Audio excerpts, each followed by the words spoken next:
여러분 안녕하세요. 헬스클럽에 오신 걸 환영합니다. 저는 아나운서 정혜연이고요. 안녕하세요. 저는 순천인대 가정의학과의 유명입니다. 헬스클럽! 예! 네, 이렇게 헬스클럽 첫 화를 이렇게 시작하게 됐습니다.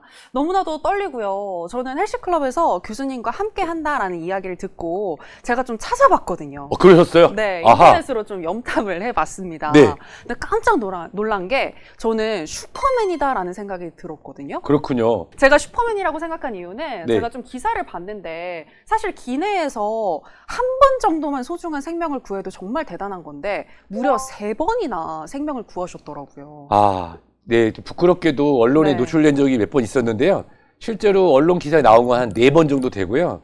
그리고 비행기에서 환자가 발생해서 실제로 환자분을 모셨던 건 10번도 넘고 생명이 위급했던 순간은 한 6번 정도 됐던 것 같습니다. 그 중에서 혹시 가장 기억에 남는 에피소드가 있을까요? 몽골에서 한국으로 들어오던 코로나 바로 이전인데 그때는 이 몽골의 수도 울란바토르에서 인천공항으로 들어오던 새벽 비행기가 있었거든요. 네. 새벽 비행기에서 자고 있는데 갑자기 교수님 하고 승무원분이 오신 거예요. 네. 갔더니 그 당시 8개월 정도 되는 몽골 여아이가 얼굴 색이 하얗게 변화 있더라고. 파란색으로. 성색증. 왜요? 이게 할머님이 뭘 먹였는데 목이 걸린 거예요. 그래가지고 이제 보통 하인리법이라고 하는 걸 네. 아이들은 못하니까 네. 물에 넣고 해서 빼고 성진하고 그래서 입원해서 인천공항에서 하고 네. 미국 가서 승경인데 그게 기억이 나고요. 또 다른 사례는 최근에 올해 있었던 일인데 네. 제가 지금 피지라고 하는 아름다운 남태평양의 섬 있잖아요. 네. 호주에서 이제 비행기 타고 피지로 들어가는 비행기 안에서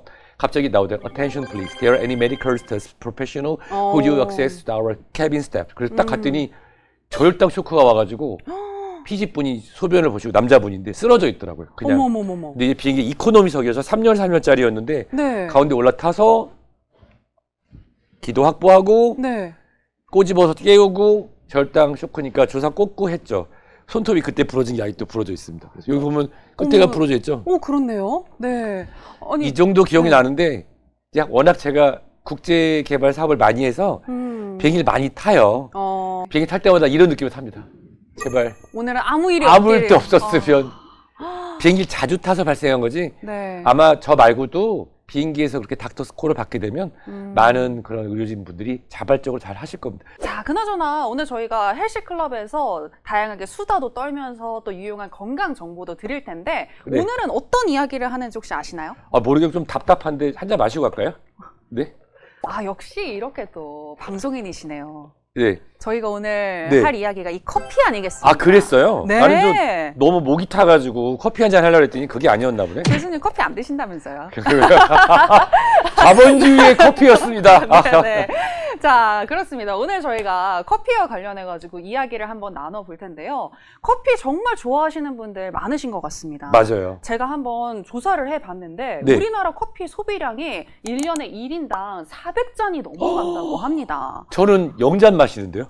그러니까 한 잔도 안 드신다면서요. 한 잔도 안 마십니다. 근데 저 같은 사람은 하루에 한 잔 이상 꼭 마시거든요. 오. 근데 평균 이렇게 1인당 1년에 400잔이라고 하면 하루에 한 잔을 훌쩍 넘기는 거잖아요. 와, 우리나라는 뭐 커피 공화국이다. 그렇죠. 라는 생각이 들 정도로 정말 커피를 좋아하는 사람들이 많구나라는 생각이 드는데 최근에 커피 관련해서 아주 재밌는 이슈가 하나 있었다고 합니다. 어느 회사에서 오후 4시 이후에 커피 금지령을 내렸다는 거예요. 오. 어떻게 생각해보면은 이게 직원들의 건강을 생각해준 것 같고 또 어떻게 생각해보면은 너무 인권 침해가 아닌가 뭐 커피까지 못 마시게 하나라는 생각이 드는데 이거 좀 너무했죠? 이거에 대한 기사를 접하고 두 가지 측면을 생각했는데 네. 첫 번째는 우리가 야간 각성, 이제 우리 직원분들이 열심히 일하셨는데 네. 퇴근 전에 커피 한 잔 마시게 되면 야간 각성이 되니 잠을 못 자고 다음날 업무에 지장이 있을 수 있으니 최소 회사에서 4시부터 퇴근할 때까지는 마시지 않으면 좋겠다라고도 이해를 됐지만 조금 다른 측면으로 사측에서 커피 마시고 이뇨작용이 있어서 화장실 왔다 갔다 하면 업무 집중이 안 되니까 집중 근무 시간이 있습니다. 네. 출근해서 얼마, 점심시간 전, 점심시간 이후, 퇴근 전. 네. 그 집중 근무 시간, 이 업무 효율성과 집중력을 위해서 제한한 게 아닌가 하는 게 두 가지 생각을 했습니다. 아, 그렇네요. 그런 네. 생각이 드네요, 정말로. 특히 야근 같은 경우는 야근 수당도 나가거든요. 그러니까요. 예. 아. 그 야근수당을 줬는데 화장실 왔다 갔다 하고 또 커피 한 잔 더 마신다고 나가게 되면은 네. 그런 생각도 했습니다만은 사실은 이제 의학적으로 판단할 때 아무래도 우리가 이제 사측에서 네. 우리 직원분들의 야간 각성이 지속되게 되면 야간 각성으로 인해서 잠을 못 자면 다음날 출근했을 때 업무 집중도가 떨어질 수 있으니 네. 가능하면은 왜냐면 근무 중에는 이제 집중해야 되고 습관적으로 커피 한 잔씩 계속 하게 되는데 그쵸. 그런 과도한 카페인 섭취를 줄이는 목적으로 한 게 아닌가 의학적으로 생각해 봤습니다. 그런데 사실 커피가 탄산보다는 좋은 거 아닌가요? 아, 아빠 좋아하세요? 엄마 좋아하세요? 저 둘 다 사랑합니다. 그쵸? 이게 좀 이게 어려운 얘기가 네. 탄산의 장점은 우리가 마시게 됐을 때 위점막을 자극해서 위산의 분비를 돕고 특히 특별한 위장관 질환으로 역류성 식도염과 위염, 위궤양이 없는 어르신 같은 경우는 탄산을 살짝 마셔서 네. 위 점막을 자극하고 위산이 나오면 왜냐면 나이 들면 위산이 덜 나오거든요. 아, 그렇구나. 그래서 입맛도 올리고 식사량을 늘릴 수 있는 효과가 있습니다. 문제는 이 커피가 과연 먹었을 때 얼마만큼 건강에 좋으냐. 과학적 접근이 조금 줄었을 때만 해도 커피는 콜레스테롤을 올리네? 심장을 빨리 뛰게 하네? 의학이 발전돼서 정확한 성분과 이런 양리작용을 모를 때만 해도 콜레스테롤 올라가니까 혈관 안 좋을 것 같고 가슴을 뛰게 하니까 심장질환 안 좋을 것 같고 맞아요. 마시는 소변을 자꾸 보니까 몸에서 체액이 빠져나가니까 신장 기능이 떨어지고 탈수가 생길 수 있겠다 그래서 네. 부정적인 측면이 많았던 것도 사실입니다. 이게 불과 얼마 안 됐어요. 90년 초반까지도 네. 갑론을박이 있었죠. 그렇다면 지금 그런 갑론을박이 있었다라고 네. 지금 과거형으로 표현을 하셨으니까 네, 맞습니다. 지금 같은 경우에는 그래도 커피가 어느 정도 긍정적인 작용을 한다는 것도 밝혀졌다. 뭐 그런 의미이실까요? 이게 결국은 이 의학이라고 하는 게 그때는 맞고 지금은 틀리다. 영화 제목 같기도 하네요.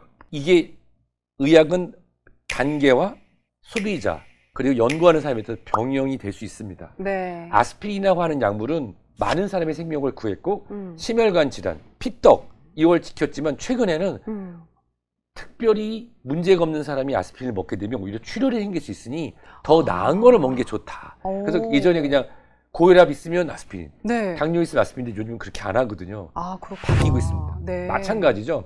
그거는 바로 대규모 데이터를 통해서 나온 건데요. 네. 커피 관련해서는 2017년에 유럽에서 나온 흥미있는 데이터가 있어요.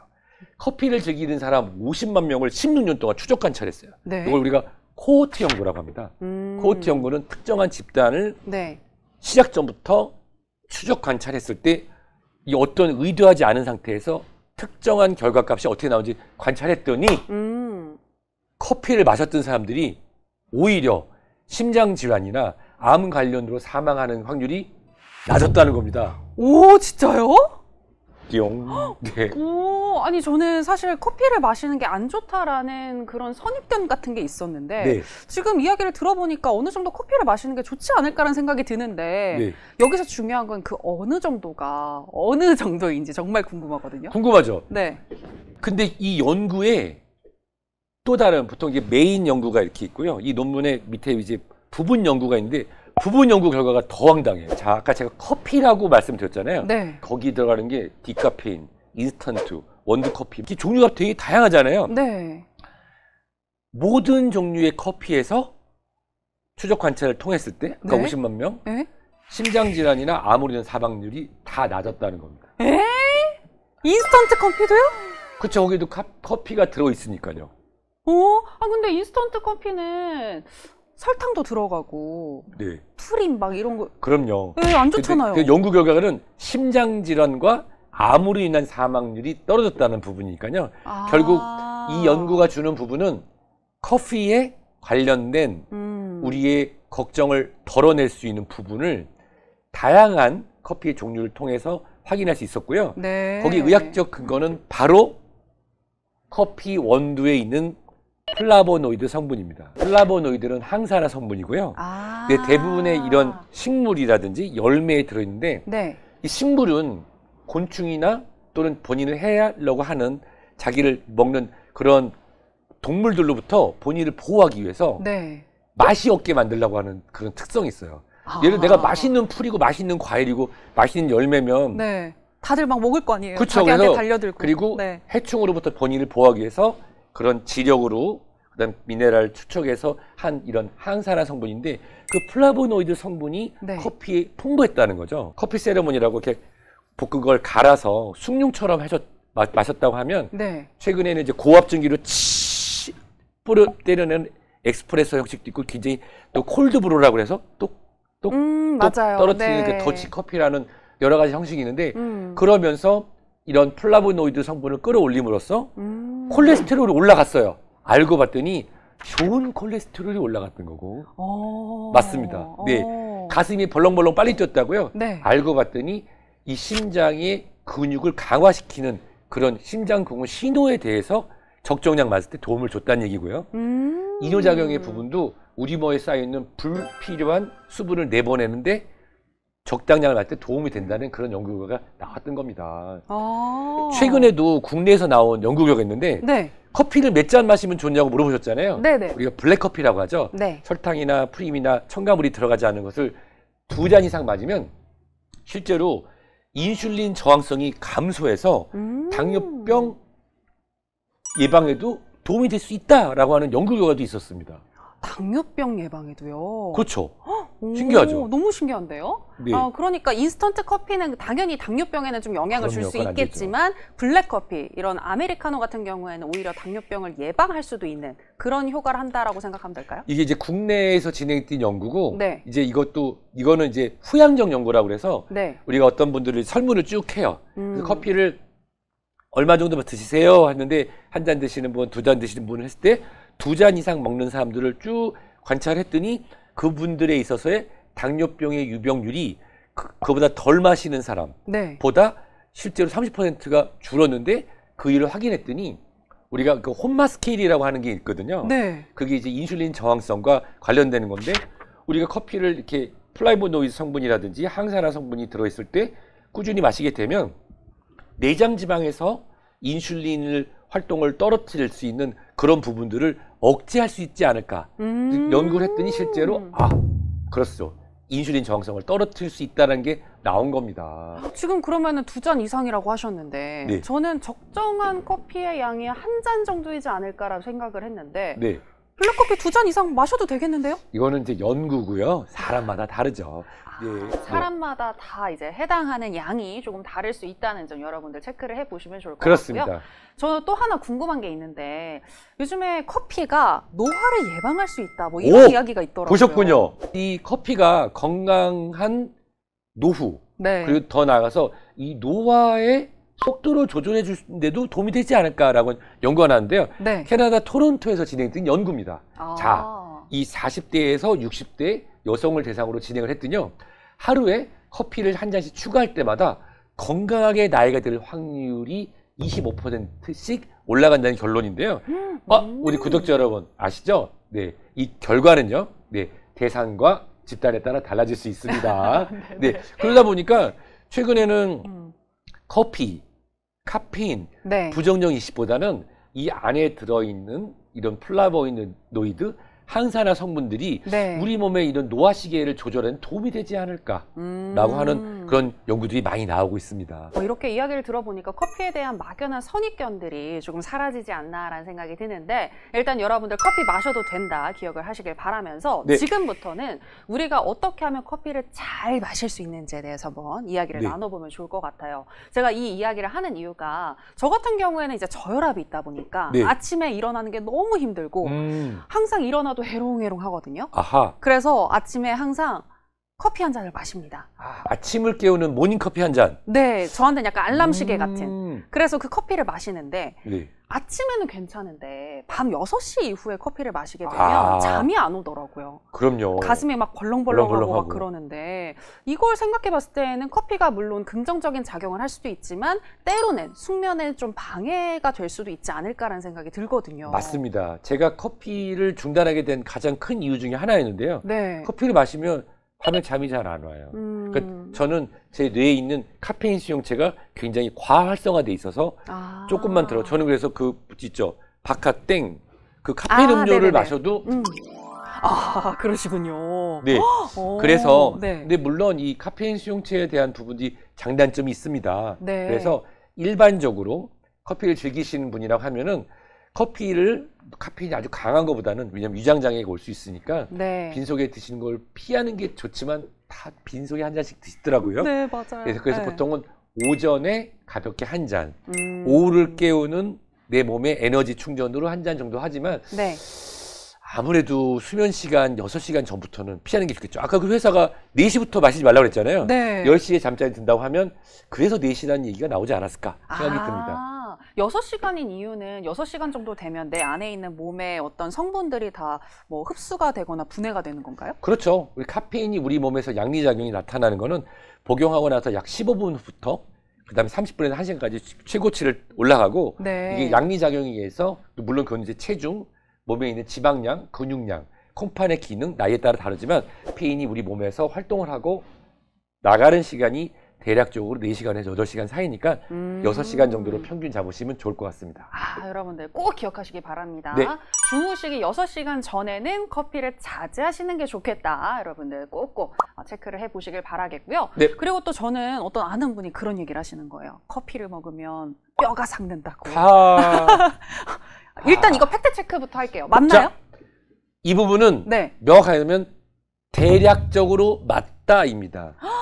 그 이유는 네. 커피 그 자체가 마셨을 때 골다공증을 직접적으로 일으킨다고 하는 의학적 증거는 희미합니다. 많진 않아요. 네. 그러나 우리가 그동안의 연구를 봤을 때 대부분이 인스턴트 커피라든지 믹스 커피라든지 첨가물이 들어있는 커피인 경우에는 그걸 섭취했을 때 우리 몸에서 하이퍼칼세미아, 즉 고칼슘 혈증을 일으켜서 뼈에서 칼슘이 빠져나가게 할 수 있어요. 그럼 이걸 방지하려면요? 어떻게 잘 마시나요? 네, 그런 경우에는 우리가 보통 아메리카노라고 네. 하는 첨가물이 들어가지 않은 커피만 하루에 2잔 정도 마셨을 때는 이것이 골다공증을 일으켰다라고 하는 어떤 증거가 직접적으로 없으니까요. 그 부분은 걱정 안 하셔도 될 것 같습니다. 아, 그럼 결론적으로 커피는 한 2잔 정도, 최대 2잔 정도까지가 좋은 거고, 그리고 이왕이면 첨가당이 들어있지 않은 블랙 커피가 좋다. 이렇게 네. 정리를 해볼 수 있겠네요. 이태리 사람이 볼 때는 커피에 물 탄 거겠지만요. 그렇죠? 네. 저희 방송을 이태리 분들을 네, 보지 않으시기를 바라면서. non mirar televisión de acá. 네, 오늘 이렇게 해가지고 교수님과 여러 가지 수다를 떨면서 건강 정보를 좀 알아봤는데, 네. 저희 오늘 첫 방송이었는데 대박 날 것 같아요. 그럼요. 그럼요. 제 네. 커피 회사에서 후원 열심히 부탁드리겠습니다. 네, 그럼 저희는 다음번에도 또 유익한 정보로 다시 돌아오도록 할 텐데요. 너무 건강 정보에만 이렇게 집중하시기보다는 저희가 또 이렇게 수다를 하면서 즐거운 또 여러 가지 상식도 전해드리고 있으니까 계속해서 저희 옆에 함께 해주시면 좋지 않을까라는 생각이 듭니다. 자, 그런 의미에서 끝으로 구독과 좋아요 부탁드리겠습니다. 유료 정희연이었습니다. 고맙습니다. 클럽! 예. 예.